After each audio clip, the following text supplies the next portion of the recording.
Le Caucase. Plus qu'une frontière naturelle entre l'Europe et l'Asie, il symbolise le choc des civilisations.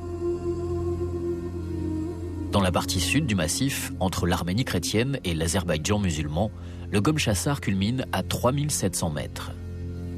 C'est le point le plus élevé du Haut-Karabakh, petite république d'à peine 100 km de long sur 80 km de large, en quête de reconnaissance internationale.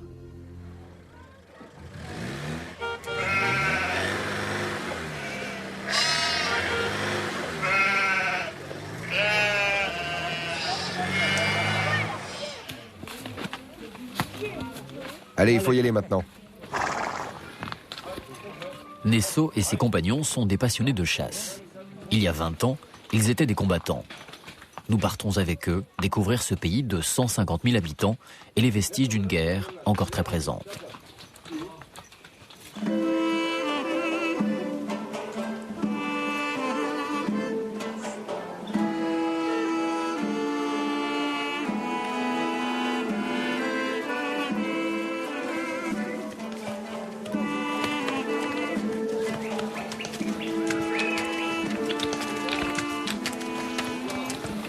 Là-dessus, je crois que je vais avoir les fesses en charpie. Comment? Je disais 5 heures sur ce cheval, je vais avoir les fesses en charpie. J'avoue que je me sens plus à l'aise au volant d'une voiture.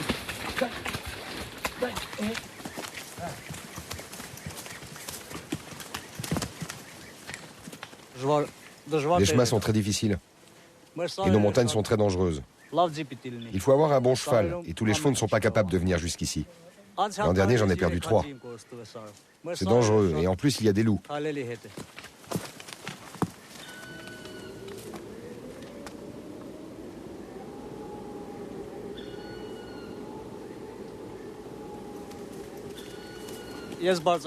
Moi, je viens dans la montagne depuis que j'ai 14 ans.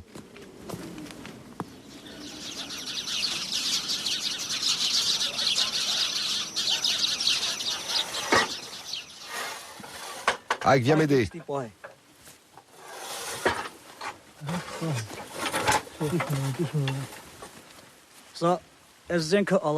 Vous voyez cet objet? C'était l'affût d'un canon qu'on appelait alazan. Les Azéris étaient en face sur la montagne et ils tiraient sur notre village plusieurs fois par jour. 20 à 25 fois. Alors avec les copains du village, on a monté cet affût ici pour leur répondre et leur tirer dessus aussi.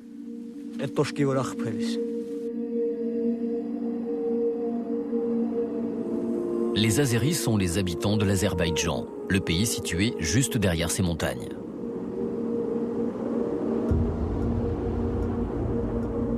Autrefois, l'Union soviétique s'étendait jusqu'ici.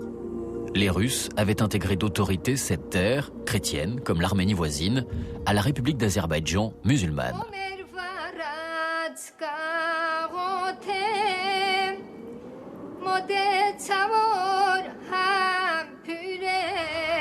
Après l'éclatement de l'URSS en 1991, l'Arménie et l'Azerbaïdjan deviennent indépendants. Les habitants du Karabakh proclament à leur tour leur indépendance. Mais l'Azerbaïdjan ne l'entend pas de cette oreille et envoie ses troupes maintenir son contrôle sur ce territoire. C'est la guerre. La Russie et l'Arménie soutiennent militairement les Karabakis contre les Azéris.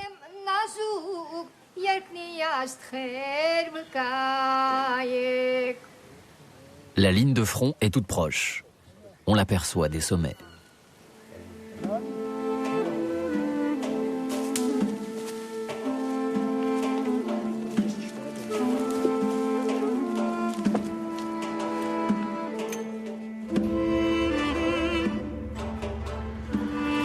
1994, les combats cessent, mais depuis, aucune paix n'a été signée. Cette tranchée de 200 km de long sépare toujours les deux pays. Donc c'est juste là derrière ces pneus. L'ennemi, puisqu'il faut bien l'appeler comme ça, se trouve de l'autre côté, pas très très loin. On ne peut pas vous dire à quelle distance parce que c'est un secret. Voilà, la seule recommandation qu'on nous a faite, c'est de faire quand même attention à baisser un peu la tête.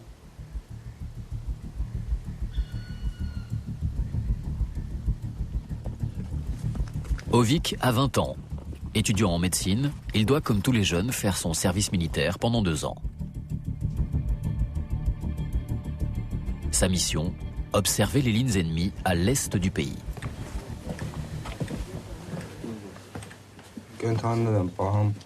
Pour l'instant, ça va. Je ne vois que des animaux de ferme et puis quelques villageois, des paysans. Ils mettent le feu aux herbes. Mais je ne vois pas de soldats, simplement des paysans qui font leurs travaux en face.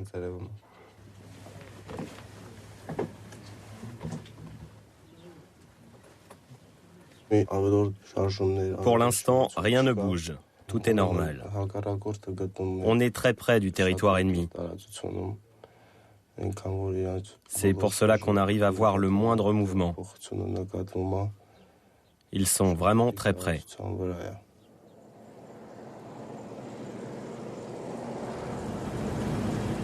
En dépit du cessez-le-feu, la tension est encore sensible. Pour l'instant, il n'y a plus vraiment de guerre. Il y a simplement de temps en temps quelques tirs, par-ci par-là. Des incidents. Des petits incidents. Rien de grave.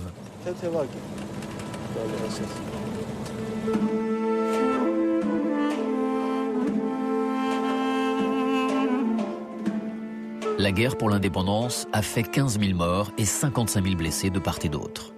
Des villes entières ont été détruites, comme ici, à Ardam.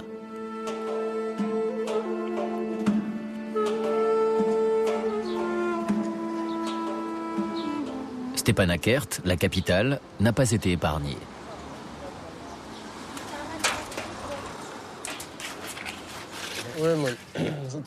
Regardez sur cet immeuble. On voit encore les traces. Ça, ce sont des éclats d'obus qui datent du début de la guerre. Vous voyez là, pendant la guerre, il y avait un missile qui avait carrément traversé l'immeuble, juste là. Notre immeuble, il est partout comme ça. Moi, j'ai 3 enfants et c'est trop difficile de vivre ici. Et je ne sais pas quand est-ce qu'ils vont faire les travaux. C'est comme ça.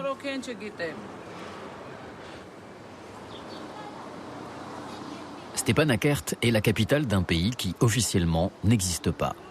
Depuis qu'elle a proclamé son indépendance en 1991, cette jeune république n'a toujours pas été reconnue par la communauté internationale. Pas question de froisser l'Azerbaïdjan, qui regorge de pétrole. Oui, c'est vrai, la communauté internationale ne nous a pas reconnus.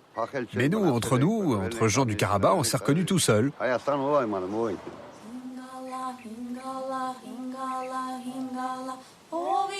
Les Karabakis ont le caractère bien trempé de ceux qui ont lutté pour leur indépendance. Ils entendent défendre leur identité. Dans ce combat, la montagne a toujours été leur meilleur allié.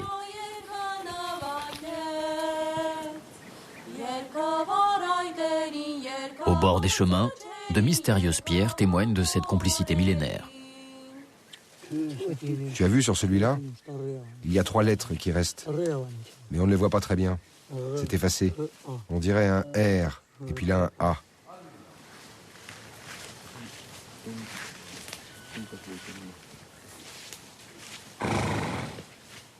Les Kachkars, c'est leur nom, représentent un symbole chrétien cher aux Karabakis, qui ont dû également lutter pour défendre leur foi.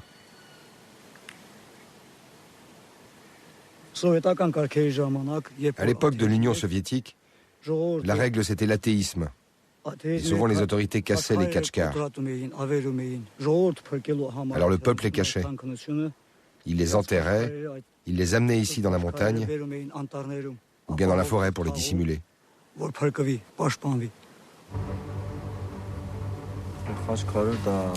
Les Kachkars sont des pierres très anciennes qui prouvent que les Arméniens habitaient déjà ici il y a longtemps.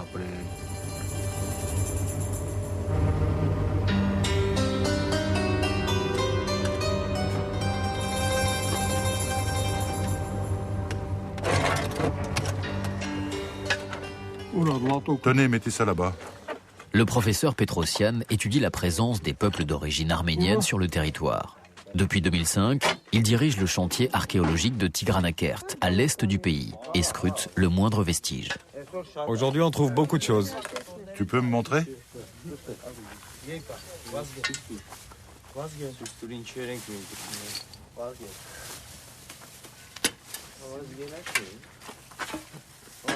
Pour les Karabakis, une preuve de leur présence ici dès l'Antiquité. Ça, c'est une église chrétienne.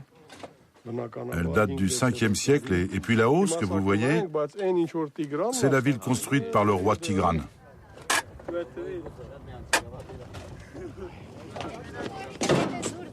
Les ouvriers viennent des villages voisins.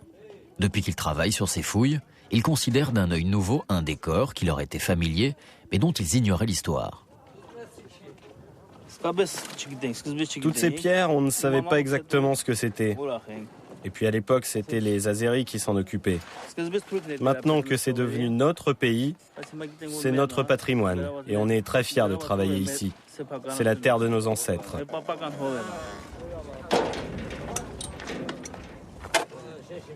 Aujourd'hui, le professeur Petrosian reçoit une délégation de collègues de la diaspora arménienne. Le clou de la visite, c'est la ville de Tigrane, un roi arménien qui dominait la région au IIe siècle avant Jésus-Christ. C'était conçu de telle manière que ça pouvait résister aux tremblements de terre et aux différents cataclysmes. L'enjeu des recherches du professeur Petrosian est autant scientifique que politique. Selon lui, l'Azerbaïdjan chercherait à réécrire l'histoire pour nier la légitimité sur ce territoire des peuples arméniens dont sont issus les Karabakis. Aliyev, le président de l'Azerbaïdjan, dit que les Arméniens sont arrivés ici seulement au XVe siècle. Nous, on peut démontrer que ce n'est pas vrai. Et il y a beaucoup de preuves qui nous donnent raison. Regardez cette pierre. Vous voyez, elle date du 5e siècle. Et dessus, on voit bien qu'il y a une croix. On n'a pas le droit de mentir. Moi, je ne fais pas de propagande. Je suis archéologue, scientifique. Et je vous dis que les Arméniens étaient ici bien avant, il y a 2000 ans.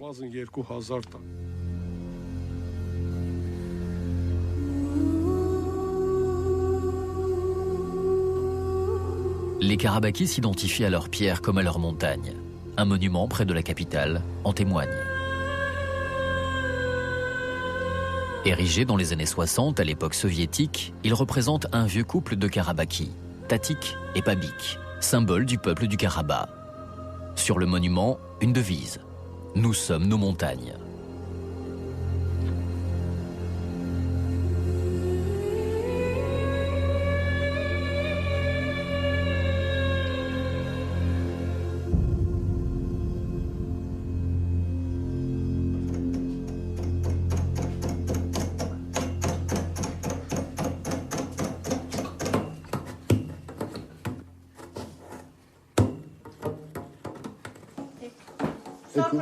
Les Karabakis sont tellement attachés à ce couple symbolique que David, un fabricant de tapis traditionnels, en a fait un de ses motifs favoris.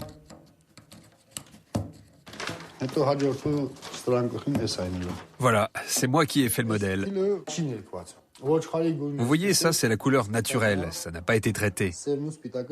C'est la laine de mouton, elle est un peu noire avec quelques petits points blancs. C'est parfait pour faire les barbes et les cheveux de Tabik et Pabik. Ce sont des gens âgés, ils ont les cheveux un peu blanchis et la barbe aussi. Là, avec ce fil, c'est parfait. On voit bien qu'ils ont vieilli, peut-être même qu'ils ont vieilli prématurément à cause de la situation compliquée du Karabakh. Ce n'est pas que de la fantaisie.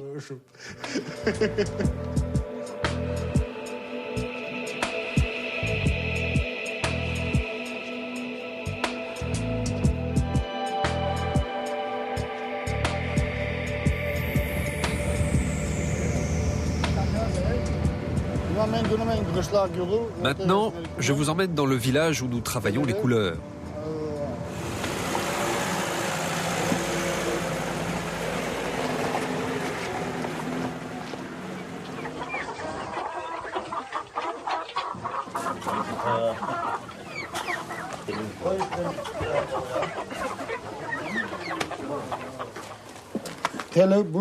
D'abord, il faut détacher les fils, les démêler. On fait ça avec le peigne qu'elle a utilisé tout à l'heure.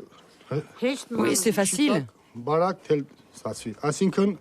Il faut bien les démêler parce que si on ne le fait pas bien, on n'aura pas un fil droit.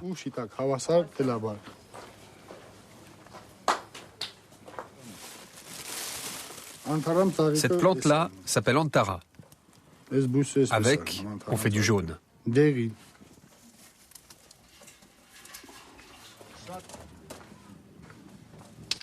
Avant de traiter le fil, David ajoute à la préparation une décoction de plantes de la couleur souhaitée. Après, il faut mettre le fil dans la marmite. Il faut le mettre comme ça, bien droit. Ensuite, il faut le laisser infuser un bon moment, comme pour le thé. Il faut laisser tremper la laine pendant au moins 10 heures.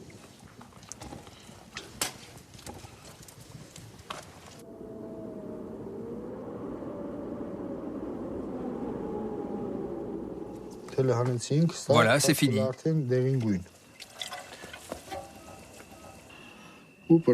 Vous avez vu comme il brille?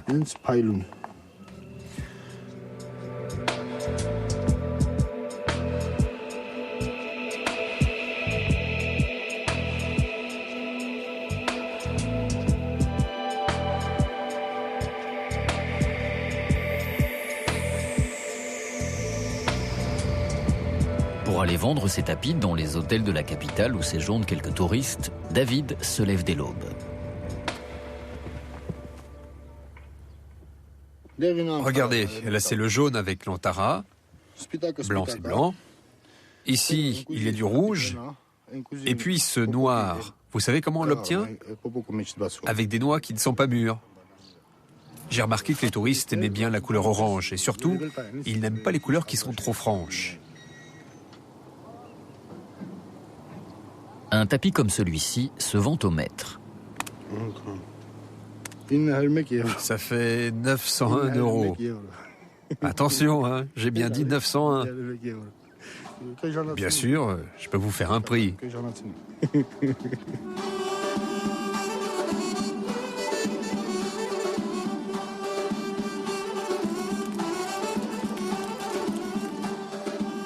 Ce peuple de paysans ne connaît pas vraiment la misère.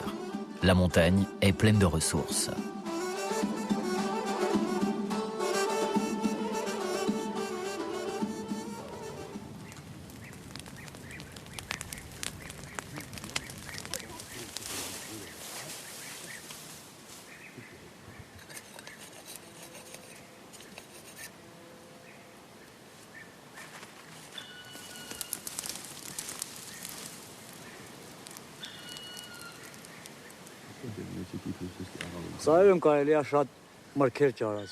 Ici, dans la montagne, on ne manque jamais de rien.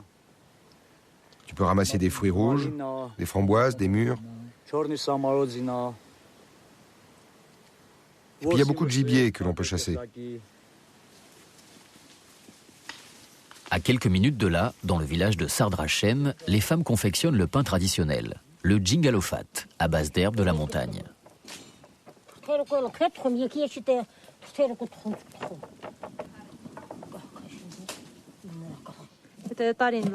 Quand c'est une bonne année et que le temps est beau, on peut trouver jusqu'à 50 ou 60 types d'herbes différentes qu'on peut mettre dans ce pain.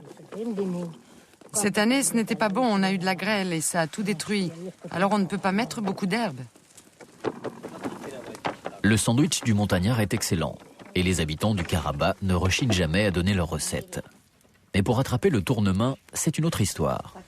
Vous avez donc une boule de pâte. Vous la mettez là. Voilà. Et là, vous l'aplatissez. Tu m'as l'air doué. Là, voilà. De la farine. Là, encore.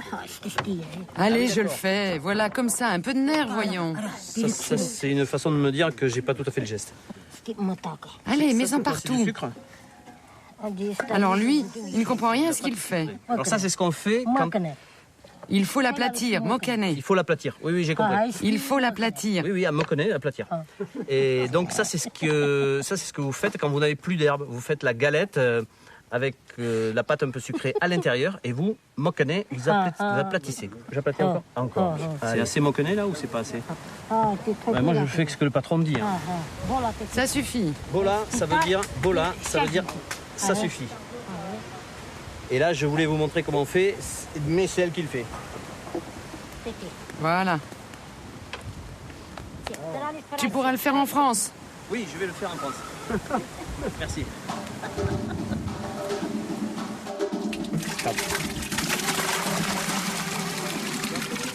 Ce dont on ne manque jamais, c'est de vodka. On en prépare de toutes sortes. Et dans le village, la spécialité, c'est la vodka au mûr.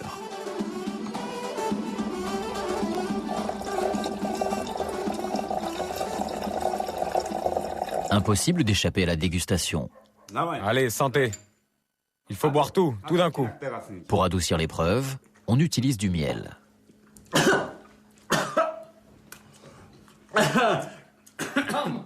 Ça va aller, t'inquiète pas, on est là. Il ne doit pas avoir l'habitude. Le miel, ça adoucit la vodka, parce que la vodka tout seul...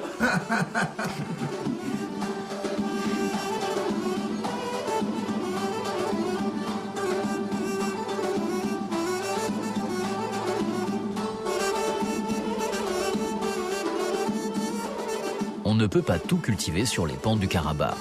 Sur les marchés, même celui de la capitale, certains produits manquent.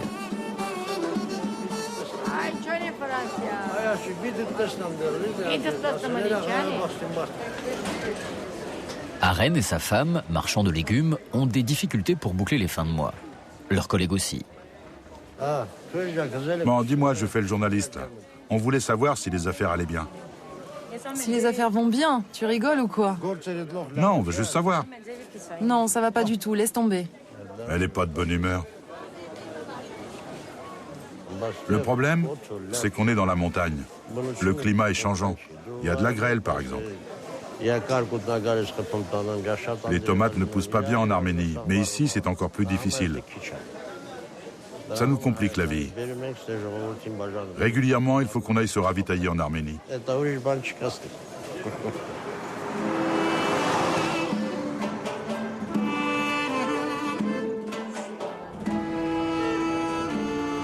Une fois par semaine, Myrna, la femme d'Aren et quelques amis partent s'approvisionner à Erevan, la capitale de l'Arménie.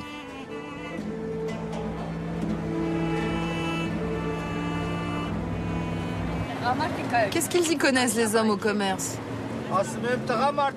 Oh, ça va. On n'est pas en Russie pour que ce soit la femme qui commande.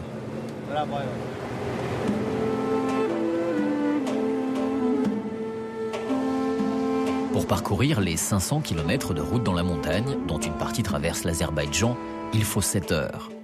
Départ à 3 heures du matin. 48 heures sans sommeil. C'est le prix à payer pour aller se ravitailler.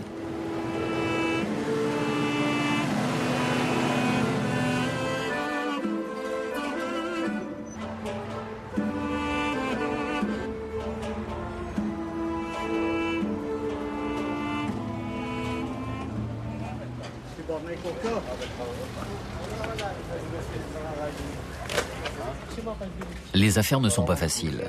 La solidarité entre le peuple arménien et son petit frère du Karabakh s'arrête souvent aux limites du portefeuille.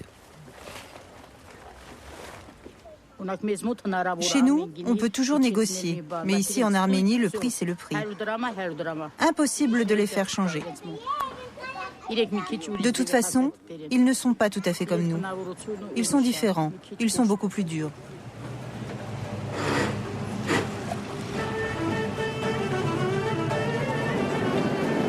Après une dure journée de négociation, il faut à nouveau affronter la montagne.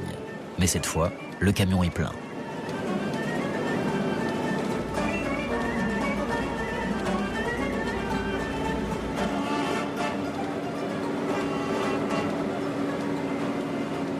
C'est très dur.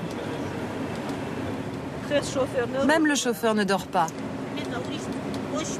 De toute façon, c'est comme ça. Le Karabakh est dans un blocus, alors il n'y a qu'une route. On ne peut pas faire autrement. On a toutes fait des études supérieures, mais on est obligé de faire ça aujourd'hui.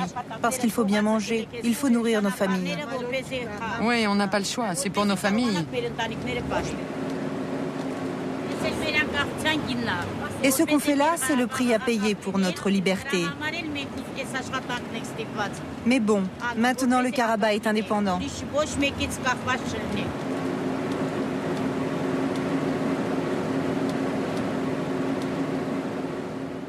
L'état des routes rend le voyage encore plus éprouvant.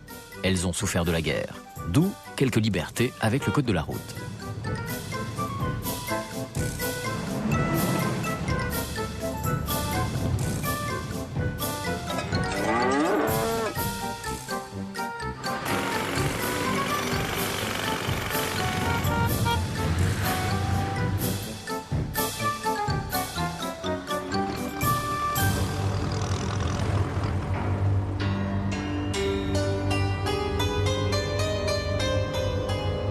La route, nous la reprenons pour rejoindre une mine située au cœur de la montagne. Les Karabakhis en attendent beaucoup pour l'avenir économique de leur pays.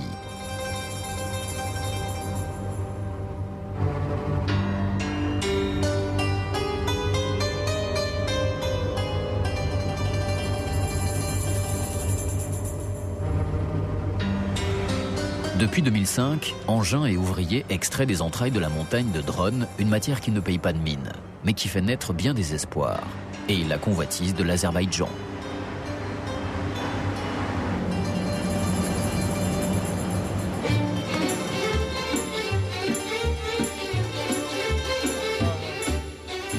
Et là, tous ces gens-là nous installent des petites lampes qu'on va mettre sur le casque, parce qu'on va aller sous terre.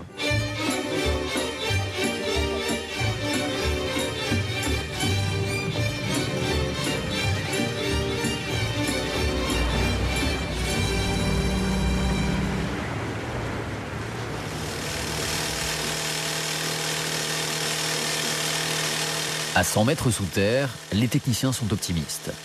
Plusieurs signes donnent à penser que le filon est prometteur.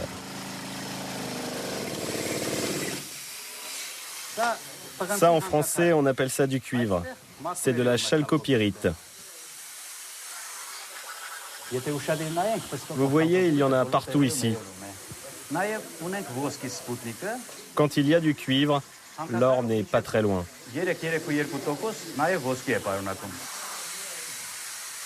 Si tu es professionnel, ce n'est pas difficile.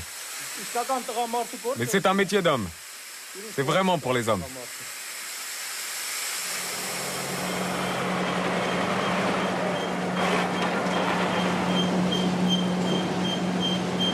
Les machines extraient la matière brute. Il faut ensuite l'envoyer à Erevan pour en extraire l'or.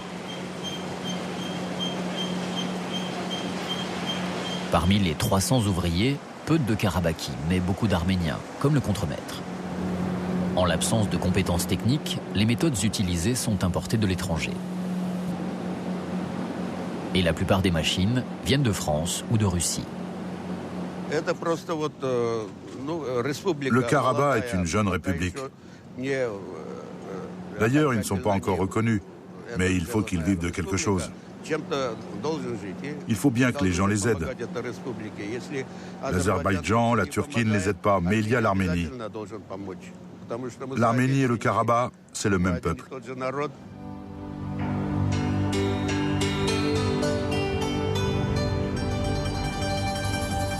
En attendant une reconnaissance internationale, le Karabakh compte bien gagner son autonomie et se développer. Pour y parvenir, le pays peut compter sur le soutien d'hommes tels que Levon Harapetian.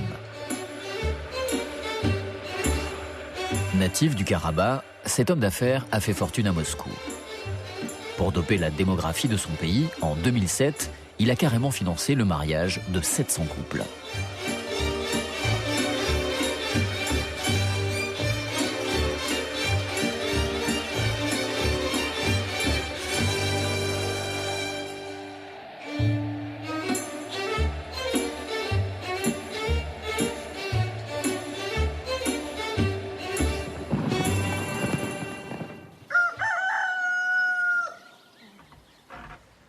Laura et Arvid faisaient partie de l'imposante cérémonie. Voilà, ça c'est nous. Moi j'avais le numéro 33. Ma sœur aussi s'est mariée ce jour-là. C'était vraiment une très belle cérémonie. Le jour du mariage, il nous a donné de l'argent. $2000. Et c'est avec ça qu'on a acheté la maison et tout ce que vous voyez ici. C'est pour la démographie.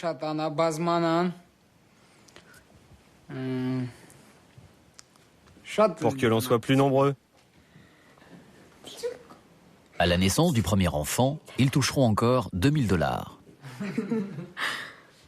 Si jamais on divorce, alors là, il faut rembourser.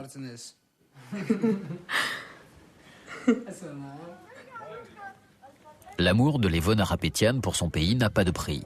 Ainsi, il a décidé de transformer Vank, son village d'origine, en centre touristique qui aiderait l'économie du Karabakh à décoller. Monsieur Torossian est son bras droit. Vous voyez cet hôtel? Il a une forme de bateau et au début on l'appelait le Titanic. Levon Harapetian est l'homme qui est vraiment à l'origine de tout. Il a décidé d'aider son pays à se relever et c'est pour ça qu'il fait tout ça. Nous avons construit ce très beau complexe hôtelier avec une scène pour recevoir des artistes. C'est très beau. Levon est à l'origine de tout. Il n'est pas architecte, mais c'est lui qui a tout conçu, qui a fait tous les plans.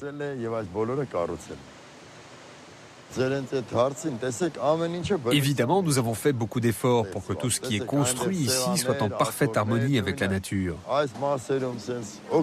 Il faut que tout s'intègre au paysage.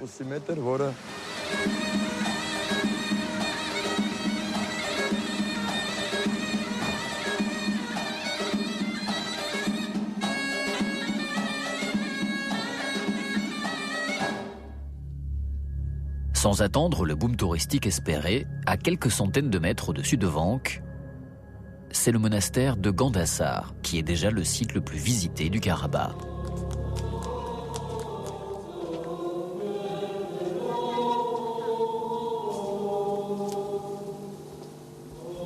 On vient y admirer l'écriture arménienne et son alphabet. Gandasar est également un des symboles forts de la résistance du Karabakh pendant la guerre.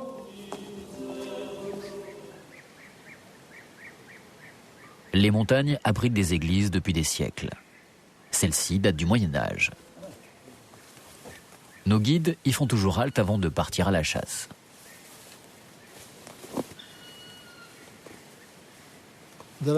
Pour sortir de l'église, tu ne peux pas te retourner. Tu dois rester face à l'autel et tu fais un signe de croix.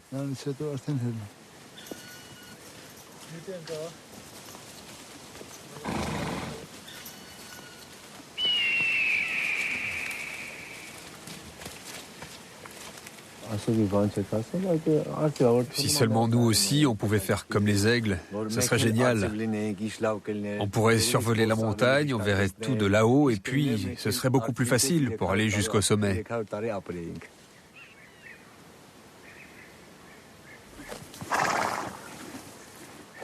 Quelques mètres plus loin, les chiens ont découvert une grotte à 2 entrées.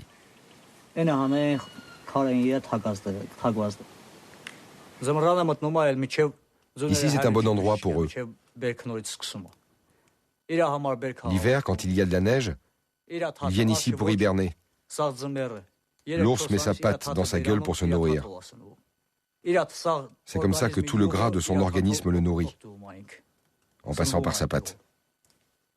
Viens ici, viens jusque-là. Il y a un endroit où il mange, un endroit où il va dormir. Je ne sais pas s'il y a un ours là-dedans.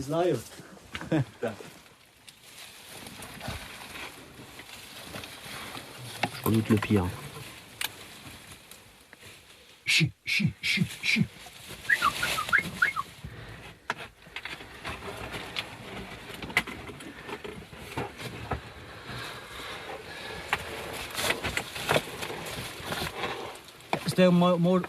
Ça, c'est l'endroit où dort la mère. Elle se met là, et c'est même là qu'elle accouche. C'est là qu'il y a les petits. Cette grotte n'est pas très confortable. Je pense qu'il n'y a pas d'ours ici. Alors, je vous confirme, il n'y a pas d'ours. Mais par contre, je vais quand même pas passer la nuit ici. Excusez-moi.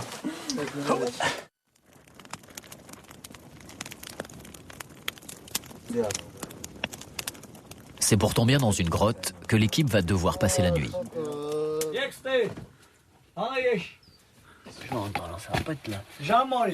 Tiens, viens voir, Jean-Marie. Ici, c'est mon salon, et ça, c'est ma table.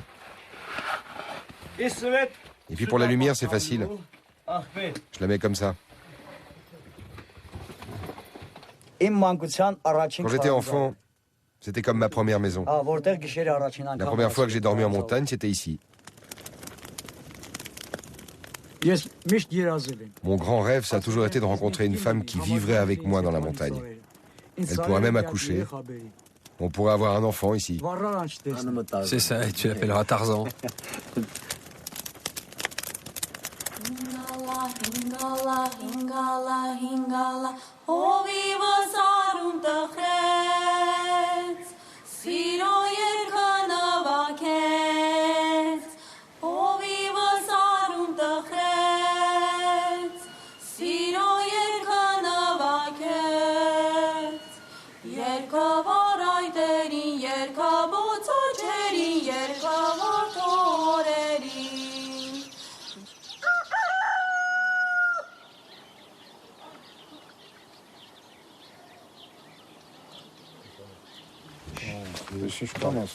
Tenez, regardez combien il y a d'étoiles ici. Cette pierre en est remplie.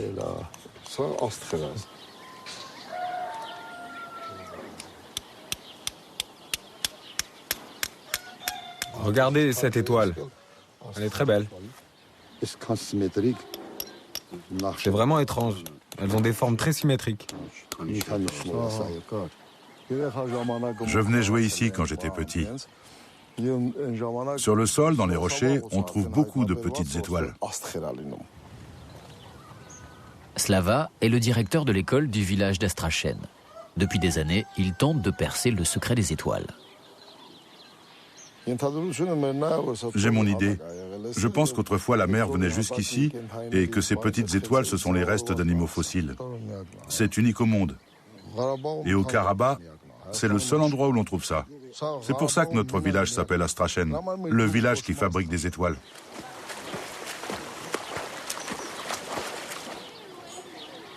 Comme beaucoup de Karabakis, Slava et ses amis aiment venir ici en fin de semaine pour le traditionnel pique-nique au bord de la rivière.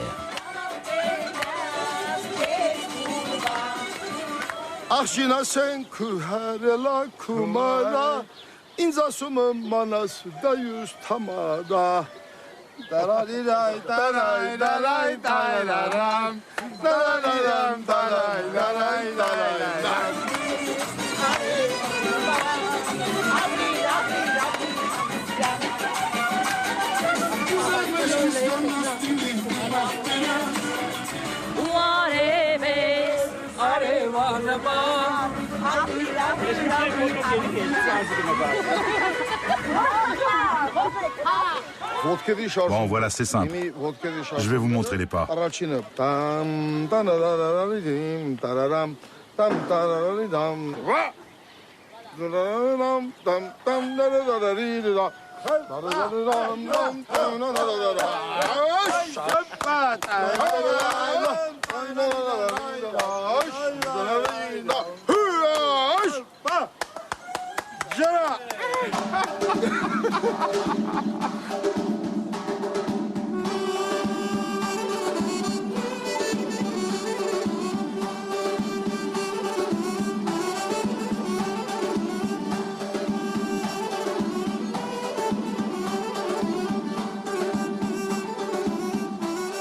Les danses traditionnelles vont animer la fête de l'indépendance, le 2 septembre. Le ballet national du Karabakh répète sous le regard de son directeur.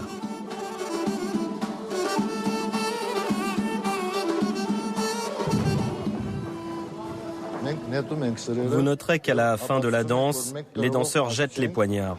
Ce qui veut dire que nous ne sommes pas un peuple belliqueux. Nous ne faisons que protéger notre terre.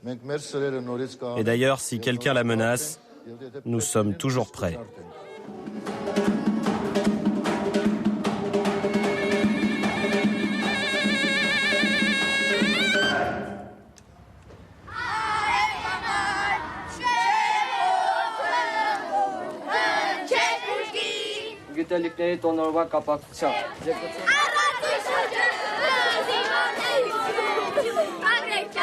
Malgré les danses plutôt guerrières, les écoliers au garde à vous et les marches militaires, le Karabakh n'aspire qu'à vivre en paix, dans un pays indépendant et reconnu de tous. Cela prendra le temps qu'il faudra.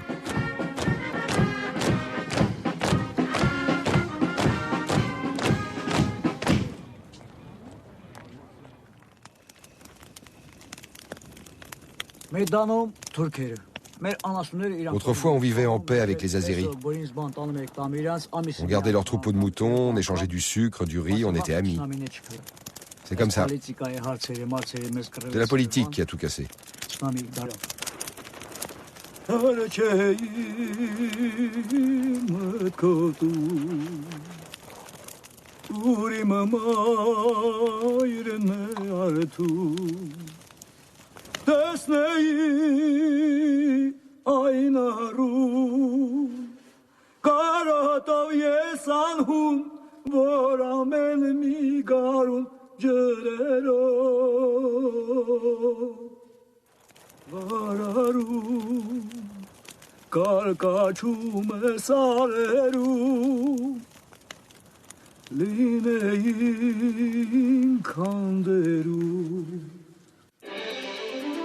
Demain, en route pour la montagne céleste, un massif qui traverse le Kazakhstan et le Kirghizistan. Mais pour l'heure, retour à Prague en 1942 pour découvrir l'histoire d'Anna Letenska, célèbre actrice morte en déportation.